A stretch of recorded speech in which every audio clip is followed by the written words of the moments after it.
Now let's get started by letting me give you a little bit of a scenario of what my life is all about. Chris Farley was a one-of-a-kind physical comedian. Many consider him the greatest of his generation. Despite his untimely death at just 33 years old, the legendary stories about him have cemented his place in comedy history.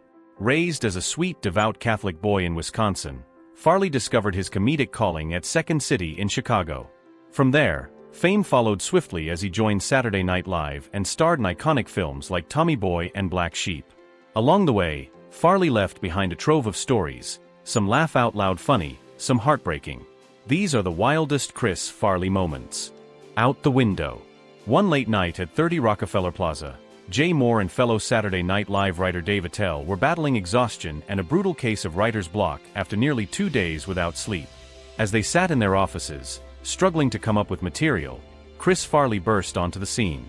In a haze of slap-happy desperation, Moore jokingly offered Farley $100 to defecate out of the 17th-story window. Without hesitation, Farley took the cash up front, dropped his pants, pried open the window, and attempted the stunt.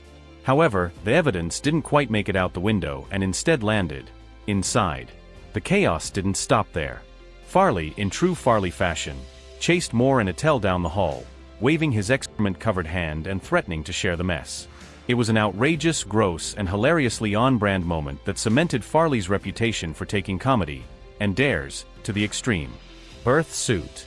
Chris Farley's commitment to comedy knew no bounds, often leading to moments that left those around him shocked, laughing, or both. One infamous incident, recounted by SNL writer Fred Wolf in Tom Shales and Andrew Miller's Live from New York, the complete and censored history of SNL, perfectly captures Farley's no-holds-barred approach to humor. During a packed writers' meeting with 20 or 25 people, men and women alike, Farley barged in completely naked. With his pistol tucked between his legs, he mimicked James Gumm's unsettling dance from The Silence of the Lambs. Not content to stop there, Farley grabbed a golf club, shoved it about 3 inches into his bottoms, and then, to the horror and amusement of everyone present, pulled it out and began licking it like ice cream.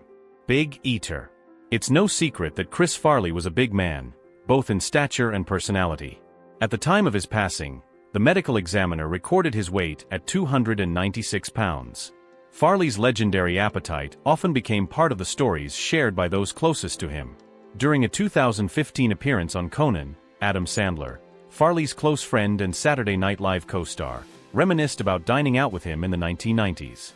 Sandler recounted he would say, "You got the T-bone steak, yeah okay, and do you have..." And he'd name like 6 things. You're like, wow, he's getting 6 things? And then he would say, okay, I'll take 2 of those. He'd always double down. Host Conan O'Brien chimed in, adding, "Chris Farley loved to eat, to a degree I've never seen since by any human being." Mike Myers. In the 2015 documentary, I Am Chris Farley, Saturday Night Live co-star Mike Myers shared a glimpse into the whirlwind energy that made Chris Farley both exhilarating and unpredictable to work with. Myers admitted, "I improvised with Chris, and I was scared to death, because he had already knocked someone's tooth out and given someone else a scar just from being so crazy." Farley's unpredictable antics weren't limited to the stage or writer's room. The documentary also revealed that he had a peculiar habit of surprising Myers in the shower, completely nude, just to get a reaction. Little coat. During his 2014 Reddit AMA, David Spade shared the origin story of one of Tommy Boy's most iconic scenes, Fat Guy in a Little Coat. The hilarious moment came straight from Chris Farley's playful antics off-screen. "Chris was always doing that bit to me at work," Spade explained. "We shared an office, and Chris's desk was behind mine. He didn't really know how to write, or read really, kidding. But he'd come in bored and say, 'Davey, turn around.' And I'd say, 'If this is Fat Guy in a Little Coat, I'm not turning around. It's not funny anymore.' He'd swear, 'No, I've got a whole new thing I'm doing.' Then I'd turn around, and there he'd be in my Levi jacket, singing, 'Fat Guy in a Little Coat. Don't you give up on it.'" When it came time to film Tommy Boy, Spade and Farley decided to adapt the gag for the movie. "We were just looking for jokes and scenes to make them better," Spade recalled. "We thought, that was funny to us. Maybe it'll be funny to other people. So we put Fat Guy in a Little Coat in, and Chris sang it, which wasn't the original plan but made it even funnier. We ended up cutting the coat in the back to make sure it would rip. The scene became a fan favorite and a lasting testament to Farley's ability to turn a simple gag into comedy gold. Matt Foley. Saturday Night Live fans fondly remember Chris Farley's iconic sketch featuring Matt Foley, the overzealous motivational speaker who famously warned kids about ending up in a van down by the river. What many might not know is that there's a real Matt Foley, and he's the head pastor at St. James Catholic Church in Arlington Heights, Illinois. Farley and Foley met while playing rugby at Marquette University and quickly became close friends. Their bond endured throughout Farley's life, with Foley even presiding over Farley's funeral. In the documentary I Am Chris Farley, Foley recalled their first meeting. He was kind of a prepster. Rugby is a rugged group, and I thought he might have a difficult time. But he fit right in, and he was a pretty decent athlete too. The larger-than-life character of Matt Foley was born during Farley's days at Second City in Chicago. One night, with Foley in the audience, Farley introduced himself on stage as a down-on-his-luck motivational speaker. "My name is Matt Foley, and I'm a motivational speaker." The exaggerated, bombastic character was an instant hit. When Farley joined SNL, he brought Matt Foley with him. On May 8, 1993, he called his old friend with exciting news. "Matt Foley is going to be on tonight. You've got to watch it." Foley tuned in and heard his name broadcast to millions. "It was a little shocking," he admitted, "but I thought the skit was hilarious." Got conned. Not every story from Chris Farley's life made it into the documentary I Am Chris Farley, but the DVD extras hold some gems. One memorable tale, shared by Farley's brother Tom, captures the comedian's wide-eyed excitement during his first trip to New York City. Co-director Brent Hodge recounted the story during a 2015 interview with The Fix. "There was a great story Tom Farley shared with us. Tom was living in New York, and Chris arrived for the first time. They were driving around in a town car, and Chris opened the window yelling, 'I'm in New York City,' while waving at everyone he saw. He didn't have a debit card yet, so Tom took out $500 in cash for him. Chris was walking around the city when he stumbled upon a street game, the classic three-dice hustle where the game is rigged. In the very first round, Chris put all $500 on the table and lost everything." Hodge added, "That story is such a great expression of his character. This young kid from Wisconsin experiencing the big city for the first time, full of enthusiasm and trusting nature. Licking things." Chris Farley's eccentricities were as legendary as his comedic talent, and one quirk that some of his friends recall was his unusual obsession with licking things. Adam Sandler shared a memorable story on The Late Late Show in 2015.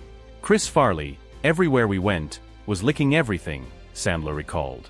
"We went out to dinner at Wally and Joseph's, with like 20 of us.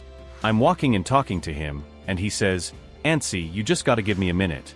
So I'm like, 'Okay, buddy,' and then I see him run back 100 feet, lick a mailbox, and come running back." Bob Odenkirk, a former Saturday Night Live writer, also witnessed Farley's odd licking habit firsthand. He'd open his wallet and lick everything inside it, the pictures, the money. He had to lick his shoelaces to tie them. It was totally nuts. Rehab. Chris Farley's struggles with addiction were well known to those close to him. His first of over 17 stints in rehab began in 1991, but despite his efforts to seek help, he continued to battle his demons throughout his life. Pat Finn, a college friend of Farley's, spoke candidly about his battle with addiction. He did everything to excess. When it came to drinking and other stuff, he got caught in a world he couldn't get out of. Getting away with anything. Lorne Michaels, known for being the executive producer of one of the greatest comedy shows of all time, Saturday Night Live, is renowned for his no-nonsense approach to running the show. But in the documentary I Am Chris Farley, it's revealed that Farley had a unique ability to find Michaels' softer side. In 1995, while Farley was off filming Tommy Boy, Michaels called him back to SNL for an episode. However, Farley was cast in only minor roles, which frustrated the comedian. In retaliation, Farley decided to make a memorable statement by donning an absurd foot-long red beard, hamming it up, and dramatically yelling his two insignificant lines. Surprisingly, this over-the-top boisterous behavior didn't infuriate Michaels as one might expect, especially considering that he famously fired cast member Damon Wayans on the spot in 1986 for a similar situation. Making Olivia Wilde laugh. Olivia Wilde shared a heartwarming memory of meeting Chris Farley when she was just 10 years old, at a Saturday Night Live post-party. She was standing alone next to the dessert table, feeling self-conscious and nibbling on a brownie when Farley approached her. In an appearance on The Late Late Show, Wilde recalled the moment fondly. "Chris Farley walked up and just looked at me, locked eyes with me, and took a brownie. He put it in his mouth, then took another one, and put it in his mouth. And then another one, slamming them into his mouth. And it was all to delight a child. Fired from SNL. Chris Farley, one of the most beloved performers in Saturday Night Live history, was surprisingly fired from the show in 1995, at the peak of his fame, in between his iconic roles in Tommy Boy and Black Sheep. Despite his popularity, Farley was let go, a move that left many puzzled, including his close friend and fellow cast member Adam Sandler. In a 2014 interview with the Daily Beast, Sandler reflected on the abrupt firings of both himself and Farley, admitting that even years later, he wasn't sure why it happened. The fact that me and him got fired? Who knows?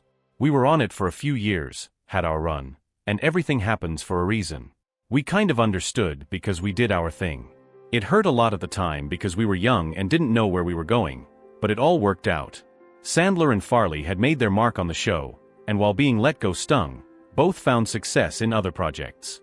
Chris Farley's death on December 18, 1997, was a tragic end to the life of a beloved comedian whose immense talent was matched by his personal struggles. Farley was found in his apartment at the John Hancock Center in Chicago after a 4-day binge that involved drugs and alcohol. He was just 33 years old, the same age as his idol John Belushi, when he passed away.